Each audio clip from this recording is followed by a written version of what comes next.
For 25 items of plastic a week, the Akshar school in Guwahati provides its students free and holistic education. A solution that was meant to tackle the abject poverty of children has now built an inspirational model of education fostering sustainability and equality. Meet Parmita and Mazin, whose unique idea has won international awards and built sustainable communities imparting skill-based education to underprivileged kids.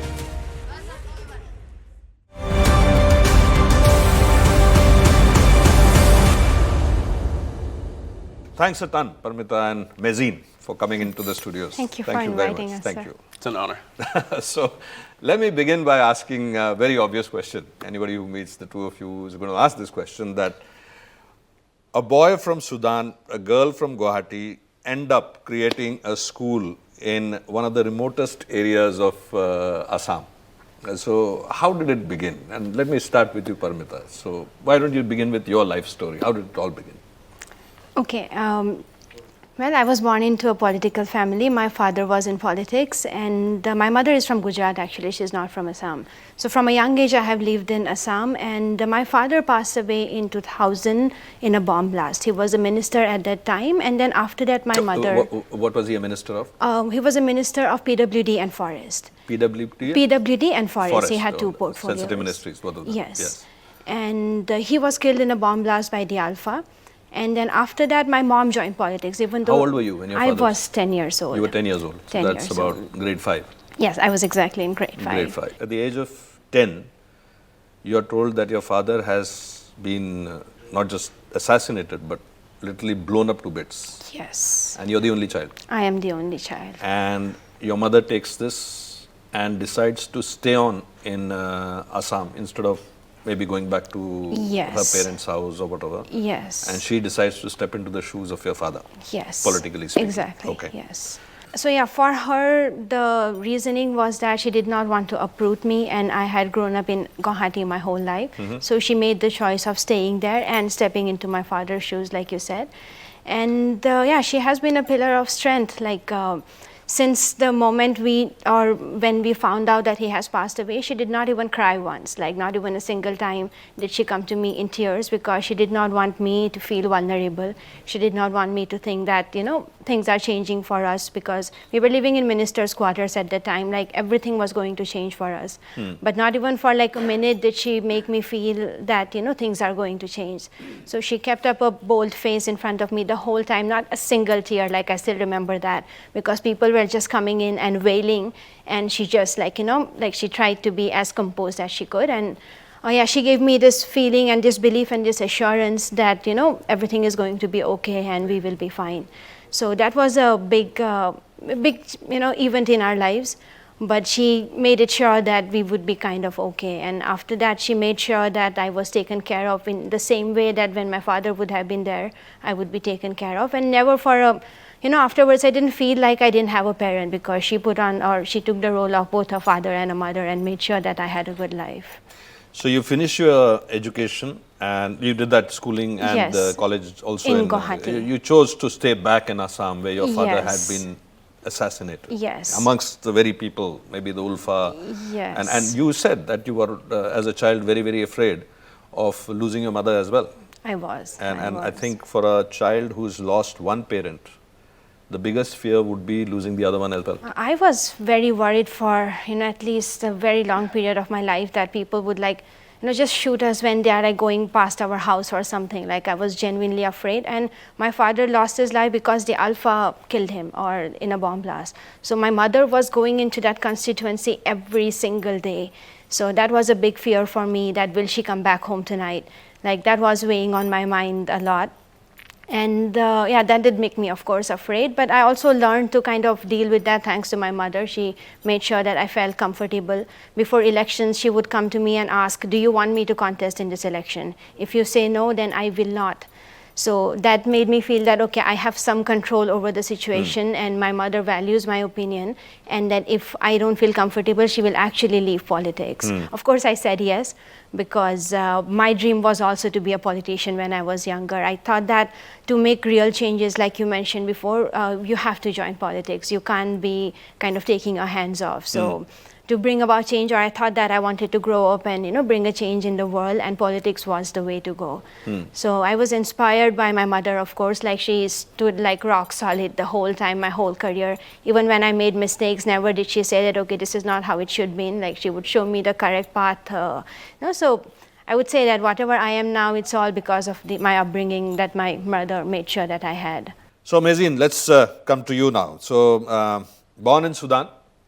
Oh, born in New York, but parents from Sudan. Parents from Sudan. And you traveled all over Africa. And how did you end up in Assam? So, while I was in New York, I was trying to create a school similar to what we're working on here, bringing in these Indian values to schooling in New York. Which, on a side note, a lot of the top schools, the Waldorfs, the Montessoris, they are inspired by Indian traditional education model. But they're very elite schools for the richest children. So even in New York, I wanted to bring that kind of education for underprivileged children. I just want to sort of describe it for the viewers, because we had a conversation before this show. And of course, what Mazin means by the Indian system is the classical system of education, the Gurukul system, where the master craftsmen teach their apprentices, may not necessarily be their own children, but basically the next generation. The students serve with the masters, they intern with the masters, they live with them. And in many ways, that Gurukul system is not just training an individual for a profession, which is what, to my mind, the modern education system does. It basically trains you to become an accountant or an engineer or a doctor. And so long as you are trained to be a doctor, I think the education system doesn't really give too much of concern whether you're going to be a good human being or not. That part is, and we see that. We see so many cases of doctors doing undoctorly things. I'm just using that as an example, not necessarily one profession. So in this holistic sense, what is it that you find to be the most powerful component of education, which you decided to bring into these schools for the underprivileged children? So I would say it is that aspect of holism, of viewing children as a holistic person, instead of the Western factory-based approach of graduating, treating all children as a monolith, treating them all the same, and moving them through a system in batches. We even call it batches, as if they're a factory-made product. So what we're seeing now in the top schools in the West is they're adopting these Gurukul values, but only for elite students. So even when I was in New York, we wanted to make a school like this that would be free of cost and be aimed at children in poverty. And children in poverty especially need this holistic approach because they're lacking so many elements in their life that makes it impossible for them to succeed in schooling. You can't study if you're hungry. You can't study if you have a medical ailment. You can't, let's put it, you can't study if you've got younger siblings to look after. Exactly. You can't study if by the age of 11 you have to start becoming an earning member of the family. So it's they've got the cards stacked against them completely. I mean, that's a fact. So how does your program assist in enabling them to fight against those disadvantages? So by viewing education as a holistic system instead of just focusing on mental development, we can address all of these needs of the children and make sure that they're attending school and they're healthy and they're well fed. And not only that, but the school has to highlight different abilities, not just mathematics skills and language skills, but their skills with their hands, their ability to heal each other, their ability to communicate well with other people. And that kind of broad approach to intelligence is also, I would say, is an Eastern value, which is lacking in the the Western education system. And I say Western education, but I also mean the vast majority of schools in India which have adopted this British. So, matter of fact, we were discussing this anecdote a couple of minutes ago about, I'd gone to visit a school that was set up by a corporate CSR effort in one of the remote tribal areas, and about 800 kids there. And two of the children had apparently cleared some, major competitive exam like a JEE exam or an IIT exam. And these two kids were sort of paraded in front of us as the kids who have cleared the IIT and all of that. And I was just thinking at that moment that now the remaining 798 kids who have perspicacity with the land, who can speak maybe the language of the animals, who know the hibernation patterns, who know what are the plants in the forest, who know the hymns and the folklore which are handed over from mother to daughter, word of mouth, they have all become stupid in one go, because we just shifted the goalpost and we are now calling these two people very intelligent because they cleared some competitive exam which is designed, as you rightly said, to produce batches of engineers or batches of doctors, and all of these skills which are going to die if the next generation doesn't carry them forward. Those skills don't constitute the new form of intelligence, because the new form of intelligence says you have to be good in PCM, you have to get this score in board exam, first day placement in IIM, Harvard, whatever. So coming back to how you ended up, why didn't you do it in New York? Why did you end up in Assam? So we had a school building and we were working on that, but there was a 2008 housing market collapse in the US, and so that project failed, and I was just depressed and kind of aimless, wondering what to do next. I was actually sitting for a firefighter's exam also. But during that time I met the son of the legendary Assamese folk singer Dr. Bhupen Hazarika, who studied in Columbia University in New York. And his son was living in Brooklyn, and he was a friend of mine. And he told me, go to Assam, I'm on the board of a school in Upper Assam, and go and try to implement some of these principles there. And when you go there, make sure you meet Professor Alka Sharma and her beautiful daughter. So I remember him saying her beautiful daughter. Her beautiful daughter. So Alka Sharma is your mother. Because they're in this social work field, and they have the same philosophy and same goals of starting a school for underprivileged children with Gandhian philosophy and traditional ideas. So I came here, I met her. I do think it was love at first sight, for me anyway. I was on my way to this other school, and she, just days after meeting me, gave me a big briefcase full of wonderful learning materials for children that I could use. So it was just this arsenal of, games and fractions, puzzles, all kinds of things. And she helped me in the work we were doing up there. And we started having these conversations and realized that we had the same views, and that she was also working to start a school in Assam. So we formed Akshar Foundation, the three of us, Parmita and her mother and I. And that was about 10 years ago. And now, 2 weeks ago, the Honorable Prime Minister has spoken about our school for 1 minute on Man Ki Baat, which was... I felt like almost like a graduation. It was such a joyful event for us to get a full minute of time from the Honorable Prime Minister talking about our school. We felt so triumphant. Very clearly, that means you have moved the needle sufficiently for the Honorable Prime Minister's office also to sort of register you as an NGO or as a group of people who's doing some good stuff on ground. So let's talk about that now. So when you began this school, as you were explaining, it wasn't easy. It wasn't, a lot of parents had resistance to English medium, ironically. Yes, exactly, yes. Yeah, so the school where we have now, there are no English medium schools for poor children. So because of that, parents were skeptical that what if you guys shut down tomorrow and leave, then where would our kids go? The only schools that we can access are Assamese medium schools. So because of that, they had the resistance. And also because we were a different kind of school. We don't give books, for example, we give worksheets to the students. So parents were like, okay, you know, I mean, this is not books, like this is not a real school. We had games on tablets. So parents thought that, okay, kids are playing games, they're not learning anything. So it took us a long time to convince the parents.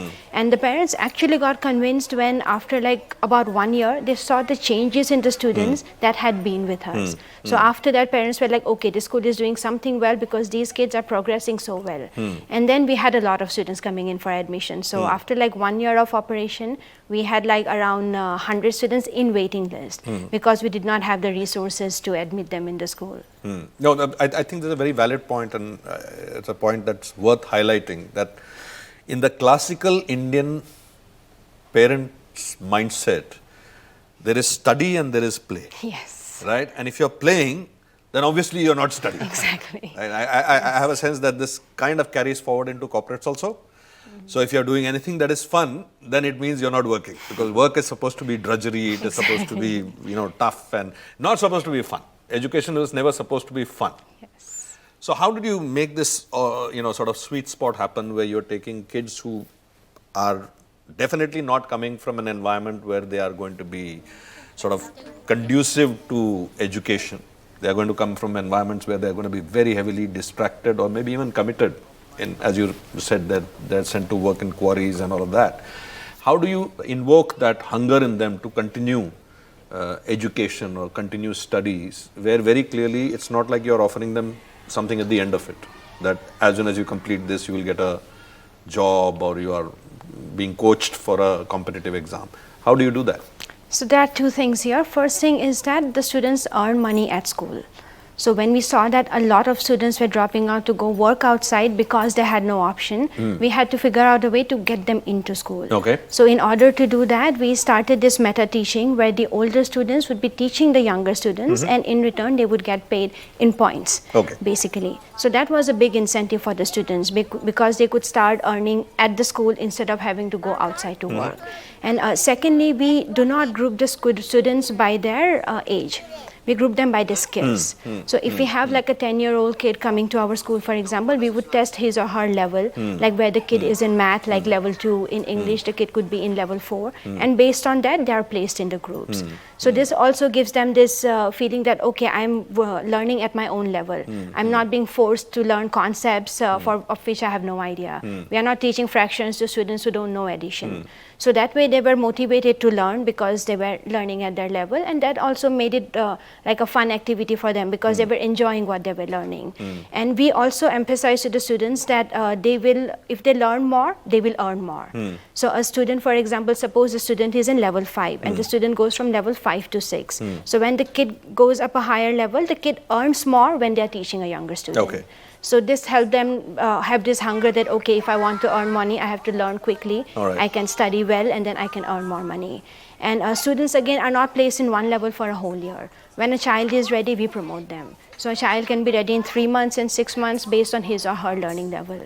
So we saw the children, when they are learning at their level, they are comfortable and they want to learn more. So this way we have been able to prevent dropouts. We have kids who have like progressed through the curriculum because they are very interested in studies because they are learning at their own level. And we have had some kids who knew nothing, like who started from ABCD, and next year they are applying for class 10 exams. So class it is 10 class exam. 10 exams. In 1 year? No, in 5 years. In 5 years? In 5 years. Okay. But they didn't know anything. They didn't know ABCDs, nothing. But they caught up quite quickly, and our students appear for exams at NIOS, so open schooling. But still, they have picked up enough in these 5 years that they are ready to appear for class 10 exams. So this shows that if children can learn at their own pace and with their own abilities, then they can exceed and they can do, they can do well in life. No, I mean, matter of fact, my generation, myself particularly, I am the victim of that classical, I mean, look at it this way, we never decide that my friends group will only be from 22 to 23 years of age. Or my, let's say I go riding or I participate in some hobby, my hobby group will only, it's only education which says That's that true. you have to be of a. That's why I knew that you were in 5th grade when you were 10 years old, right? Because that structure basically says that if you were born between this month and this month of a certain year, you have to be in this class. And if you are not in that class and you are one class below, it means you're dumb. Exactly. And if you got a double promotion, it means you're smart, right? So we have this smart, dumb, really bad sort of structuring happening right in the formative years of a child, and we are kind of telling a child through our education system, you are dumb, you are dumb, you are intelligent, you are dumb, dumb, dumb. We are actually doing that. That's very true. So an education system which is supposed to give a child a sense of I can achieve anything in my own path is actually telling the child, no, no, you can't. This kid can, and we have this famous in India, Sarma ji ka ladke ko dekho, you compare to the neighbor's son, that look at him, he's studying so well, he just cleared the competitive exam. Do you see the needle moving in that psychology amongst parents? That they're okay with their children doing whatever they want to do, so long as they're doing well and they're happy? Or do you still see that penchant for the parents asking, no, but what will he do after this? And because there is a focus in India for parents to turn out their children who are earning as soon as possible. Yes. Honestly, most of the parents, they cannot be even bothered about their kids' education because they are so busy in earning Livelihood. money exactly in their livelihood that they are kind of pretty blank. So that is where again the meta teaching is very helpful because we encourage the older siblings to teach their younger siblings at home. So this way there's the younger students, at least they get the kind of environment that middle class families get. Where they have someone at their home who's taking care of them, helping them with their homework, and hopefully those kids will really excel. So yes, with the parents it's still always a struggle. Even in the government schools where we are working, parents are unhappy if the students are doing level 2 SMEs worksheets where the kid is in class 5 because they're like, why are you teaching these things to my son? They already know these things. So we try to explain to them that foundational literacy and numeracy is very important. That is like the base. So parents are slowly opening up to it, but I think it takes time. Now, thanks to the government that they have introduced NEP, New Education, National Education Policy. So because of that, all students are required to go through the foundational literacy and numeracy course. So this has helped us convince the parents that, the government is also talking about this. It's not just us, and there is a reason why. So we are hopeful that in the next 5 years, at least, the parents would be more open to, this sort of education. Mazin, you spent now, what, 8 years in India? Yep. Right? 8 happy years. 8 happy years. Best years of 7 my life. really happy. Yeah? Yes, yes. So, ever since you got married, Yes. right? So, you spent time in the US, you spent time also traveling in Africa, and you obviously seemed enamored by the Indian education, or rather the Eastern, let me call it the Eastern education system, which is much more holistic. And when you moved to Assam, what was the sort of culture shock that you had?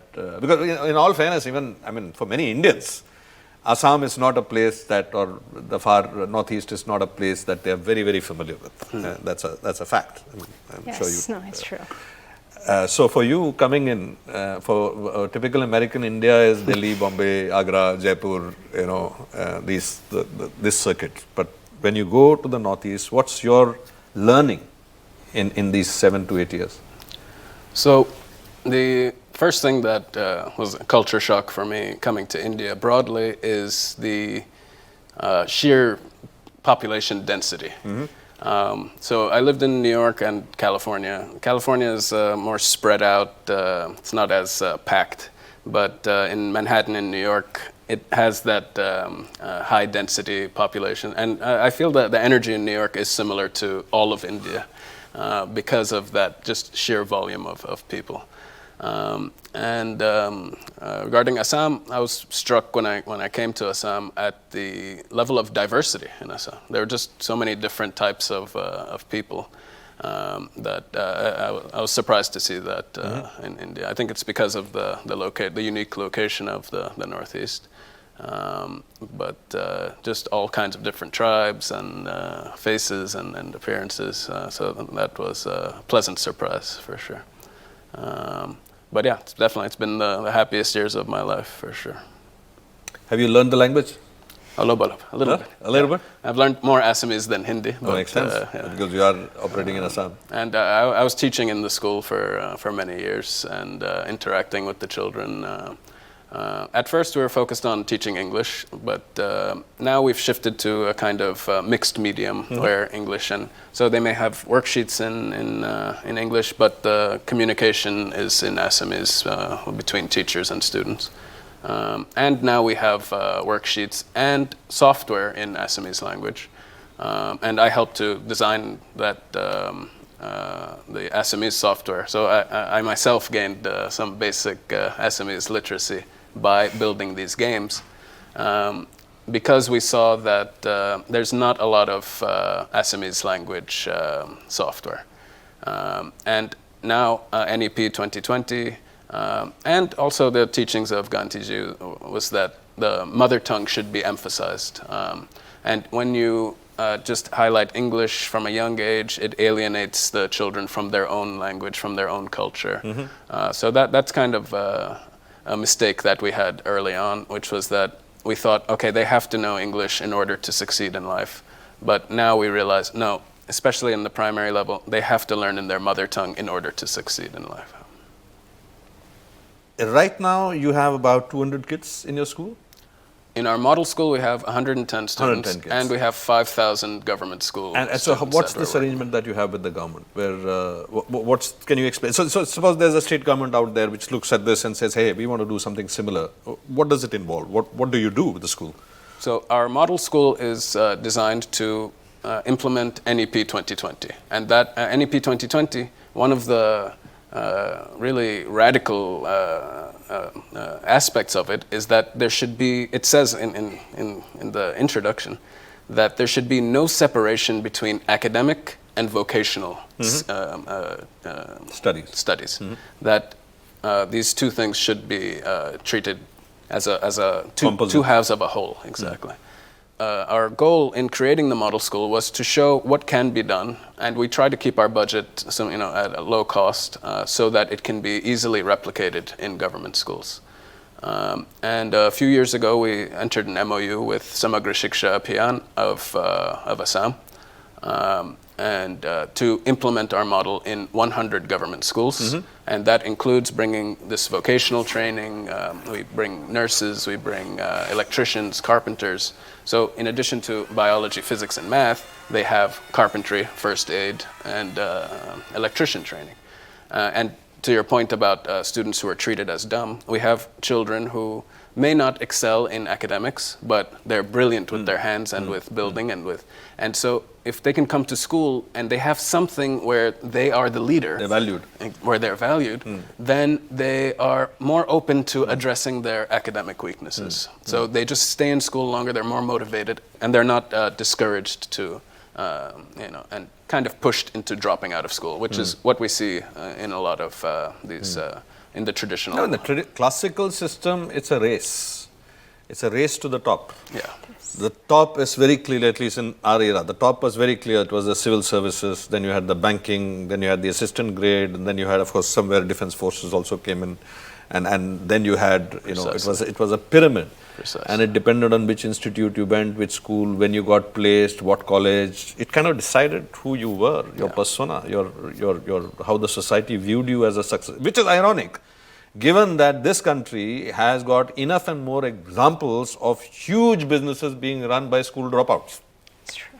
And yet the traditional attitude is I got to make my child into a doctor or an engineer or an CA or something which is assuring of. Do you see this as a sense of insecurity of an average Indian parent that this newfangled stuff that we are teaching them, will they find a job at the end of it?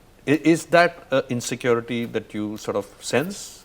So that's there for sure. I would say it's just been imposed by the colonial history of India. The British kind of imposed that system to generate civil servants. And we're still dealing with decolonizing our own minds. And I see this in Africa and even in African American communities in the US, where they have this mentality that's been Indoctrination, ingrained. Yeah. let's call it that. So we have to kind of slowly remove that and take the best of the Western system, but also bring back the traditional values. And the top schools in the West are doing this. They're bringing back, they're teaching yoga, they're doing everything. And now with NEP 2020, I'm hoping Indian schools will start to value that. And same with the mother tongue, if that focus is shifted to traditional Indian values, people will not think of education as a Western thing. It's actually an Indian thing, and that will raise their confidence. And regarding the issue of income, by bringing in these professionals, we have our teachers, but we also have professional electricians, carpenters, and all that. And the students are apprenticed with them. Okay. So, and then the most talented students, they go out and they start earning. So even in our school, if we need new furniture, the students will make it. They're learning to make uniforms. If a child falls down, an older student runs and automatically gets the first aid kit and bandages the kid. So we already have students who are 17 and 18 who are fixing fans in their community and who are getting It is a sense income of from ownership that. also. My school, Exactly. I'm building it. Exactly. I constructed it. Yeah. And they come back as an alumni and say, I put this fan up. Precisely. So, almost stuff like that. I want to sort of come back to the point that I spoke about in the beginning, and I deliberately kept it till later in the show. You chose a very novel method of getting the students to pay a fee for entry into the school. And that was not fee in terms of money. It was, in this particular example, a fee in terms of what we in India call kar seva, that you actually put your work as an effort and you contribute with what in New York is called sweat equity, right? So you actually, so why don't we talk about that? That this 25 pieces of plastic, frankly speaking, when I do the math, it's not like that's going to bring you any money or sustenance. So it's basically a hurdle you're setting for the children to seem to earn the right to education. Precisely. It's a service requirement, community service requirement. So in addition to older students teaching younger students and building furniture and planting food, we have a plastic recycling center in the school.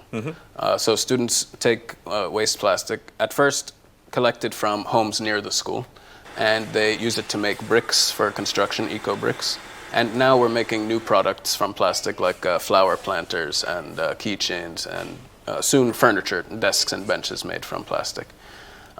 So when we started this recycling center, we asked the parents, please segregate your plastic at home. Stop burning it in front of your children. And they were burning it in. That's the common way of it. It's for waste disposal, and as fuel during winter. They would huddle, near the waste, and it would be plastic and leaves and like different things they sweep together and light on fire. So it's a convenient way of disposing of the waste, and you can just toss the plastic on the floor and then later sweep it all up and start a fire. So yeah, it is a fuel source. So we asked them to stop doing that and send the plastic. We asked nicely at first, and they didn't. Almost none of them complied. They just preferred to do that. So we told them, look, our school is providing a school bus, school supplies, backpacks, uniforms, midday meal, and quality education with technology, all of these. It was free, but now we need you to start paying fees. And you can pay your fees in cash, or you can pay in plastic. And immediately overnight, we got 100% compliance of parents. Everyone would prefer to send plastic instead of paying cash. So now every week the students bring a bag of plastic from home. The requirement of 25 pieces is more of a guideline. We don't even count it. Yeah, of course. We just require them to participate in some way in this mission. And this is what's gotten the attention of the Honorable Prime Minister. And Swachh Bharat Abhiyan has recruited us. We've partnered with Swachh Bharat to bring this model to not just government schools, to the top private schools in Guwahati. The elite private schools now have joined this Swachh Schools campaign in partnership with Swachh Bharat Abhiyan and Guwahati Municipal Corporation. And the government has provided us with trucks for plastic collection. And we're going to these private schools. And now even the elite children are chipping in for this Swachh Bharat mission. Normally in this show, we get people who have a very interesting roller coaster life in the past and hopefully a equally interesting and a more roller coaster ride in the future. Both of you came from relatively privileged backgrounds. Both of you could have chosen many other options to have, which are less traumatic, let me put it this way, more glamorous, more worthy, more successful in every which way. But in your 30s, you have decided to spend close to what, about 8 to 10 years in the one of the remotest areas of our country. What do you see over the next 5-10 years, and how can the various people who are watching this show or who hear about this initiative help? And I'm just sort of categorizing them. There would be maybe other state government people who would say, hey, we need to do something like that in our, it could be educationists, or it could be a chain of schools which might decide this sounds like an interesting idea and we want to sort of partner.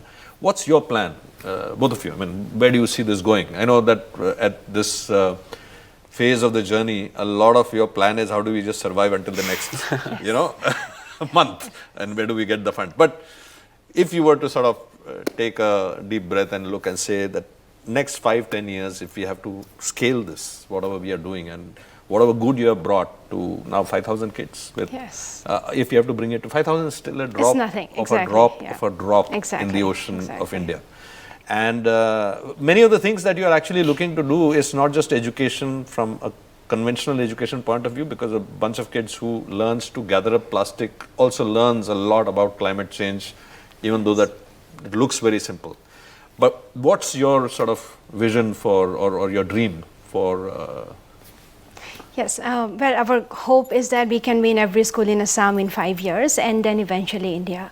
So now the government has amazing policies. Like the government has already made the changes that is required to have this new kind of education Can system. you just elaborate on that? I mean, what did the government do that enabled you to sort of expand, scale up? What happened? So in terms of education, the government has made FLN compulsory in schools. Like students, no child should be left behind. That is the policy. But now the teachers have to make sure that they learn their basics.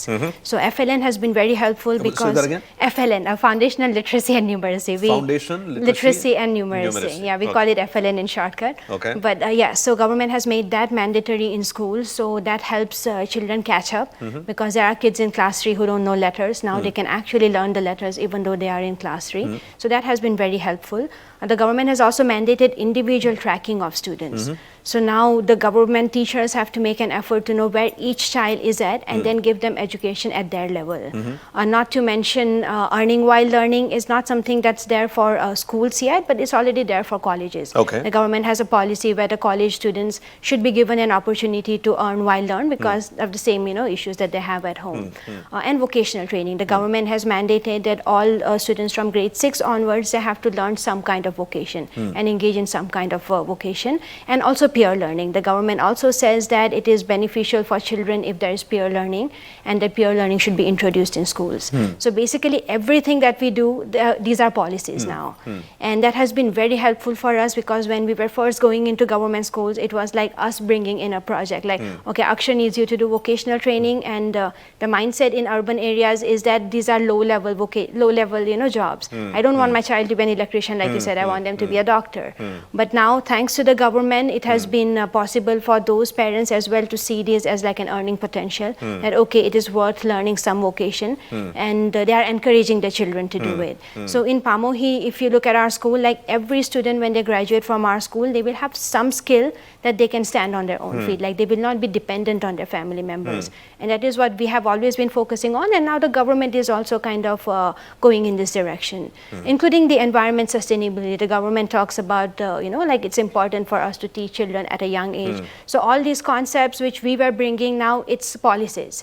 So because these are policies, it has really helped us implement our model, or rather the Indian education model in government schools. And you say in 5 years' time you would have covered whole of... That is our hope, yes, hopefully, because well, our goal is that we work in government schools, so we don't want to be there forever, right? Because otherwise it's not sustainable. So now we are enabling the teachers to use these tools and implement NEP. So hopefully in 2 to 3 years, the government teachers would be comfortable enough to do it on their own, and then we withdraw from the schools. And then we want to work with the officials who are responsible for implementing the education system or the education model into schools. And hopefully through them and with them, we should be able to, again, these are all hopes, but we are hoping that we can get to a point where they can take over whatever we are doing and be sustainable. The government has made amazing apps, by the way, like now even to record student attendance, even tracking students individually. So the government is investing heavily into NEP, and hopefully within a period of 5 years, they might also have the infrastructure and the funding necessary in order to implement NEP in all the schools in Assam. And then we want to go to the rest of India because, well, our goal is to, make sure that India progresses, and education is the only way that we can actually take India forward. Like if you look at Japan after those bomb blasts, they were back to nothing, and now they are so advanced because they focus on education. We have many talented people in our country. Our job is to find what each child is good at and then help them achieve their potential. So if every school in the country actually starts doing or starts implementing NEP, then we really believe that India has a shot at being the superpower or being the most important country in the world. No, so you said it's our hope, but the purpose of this platform is to bring people like you who have like audacious hopes. Because there's a whole world out there of people who want to help. And the work that you're doing, I'm sure that thousands and thousands of people who will watch would want to contribute in whatever way. Somebody might say, okay, I'll sponsor one child. This is what I can do. Someone might say, I've got a whole chain of schools and I think we want to hear you out and see if there is a game in play by bringing you on board. There could be bureaucrats and ministers watching the show who might say, hey, if it can be done in Assam, why not do it in whole of Northeast? Why not start with Northeast and begin from there? So that's the purpose. So please don't curtail your hopes, thinking that they're too ambitious or too audacious for a country of our size and a young country. Of our size. As we discussed, 5,000, 50,000, 5 million is a very small, tiny number and it needs to be scaled and needs to be scaled. We don't have that much time. Because every year that we delay is a few tens of millions of kids being left behind, and who will always be, instead of being a great potential contributor to the society, they would be at the most suboptimal contributors and in some unfortunate cases actually depleters of the society because of the kind of work that they do. And you now tell me that Africa is beckoning and wanting to know what you guys are doing in Assam. Just 2 days ago I had a meeting with an NGO based in Kenya, and they want the Indian education model in their schools. When I started on this path, it was to help African American communities in the US. I think a lot of people in India have this rose-colored image of the US, that it's just wealth and privilege and everyone's happy. But if you go there and you see the reality on the streets is rampant drug abuse, rampant gun crime, gang violence. Frankly, our students in Pamohi and Guwahati are better off and more well-adjusted than the children that I've seen in U.S. inner cities. It's a really terrible situation, and I hope one day that they'll benefit from this system because a lot of them are not necessarily book smart, but they have other skills. They have musical ability, they have sports abilities, they have different things which can be marketable. If you want to play basketball, great. Maybe you'll be a professional player, probably not, but you can be a coach. You can make a living. You can make a living in your skill area. So we need to have this holistic view, and I'm hoping to bring that holistic Indian approach to inner cities in the U.S. and to Africa. But ultimately, I would want to see India take its place as the leader. It's the largest country in the world now. It's the biggest democracy in the world. That's the kind of ethos that we want on the world stage to take the world forward. And I think the West is declining in power and influence. They're losing kind of the moral high ground. And I think this century can be an Indian century if we address the skill shortage that's going on. India can become the world's factory floor. India has a young population, which is a great demographic dividends, which can pay back, but only if the youth are skilled, and that's the key. I think there is some reluctance from people, but they need to realize that, you know, for India to become stronger and more powerful, and to be able to protect herself, we need to focus, like it's essential to focus on skilling. You said reluctance, and reluctance of what? So I've heard from some people that that there may be some elites who don't want the, and we've heard it from teachers as well. They don't want the lower sections of society to succeed, because we've seen teachers or middle-class people say, how will my child get a job if they have to compete with all of these? So there's kind of this zero-sum idea that if we help the poor, then I will suffer. But we need to do away with that and focus on just making the country as a whole better and more powerful. And I think it's an important point that you spoke about, and I think it's important that we also discuss it with the viewers. There is almost a mindset of frugality, which is a carryover, and in some cases a very valid philosophy even now in this country, because resources are always less. Everything was rationed. Why do you think people run towards a bus or a train, or run to get out of a flight? Because it's psychologically ingrained that if you don't run and be there first, someone else will take it away. And that is, as you rightly said, a zero-sum game, because you believe that for me to achieve something, I have to deny it from somebody else. And it's a fascinating body language observation that I've seen very often in some of the other work that I do, where we have kind of literally trained an entire generation of kids to write an exam like this. You know, it sounds familiar? You first put your hand, you hide your creation, and then you create. And then 18 years later, you tell this kid, now you collaborate, right? So That's true. it's a very contrarian training.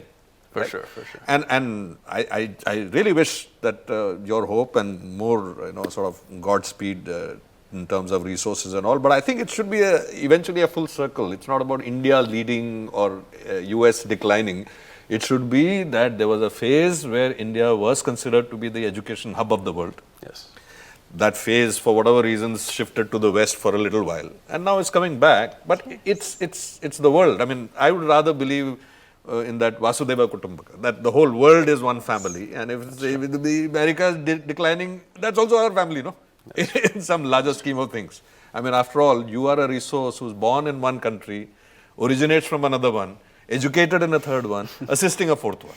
So I don't think there's a better example of, you know, the world is one family in that sense. And you can see that with all the successful Indians all over the world running different countries.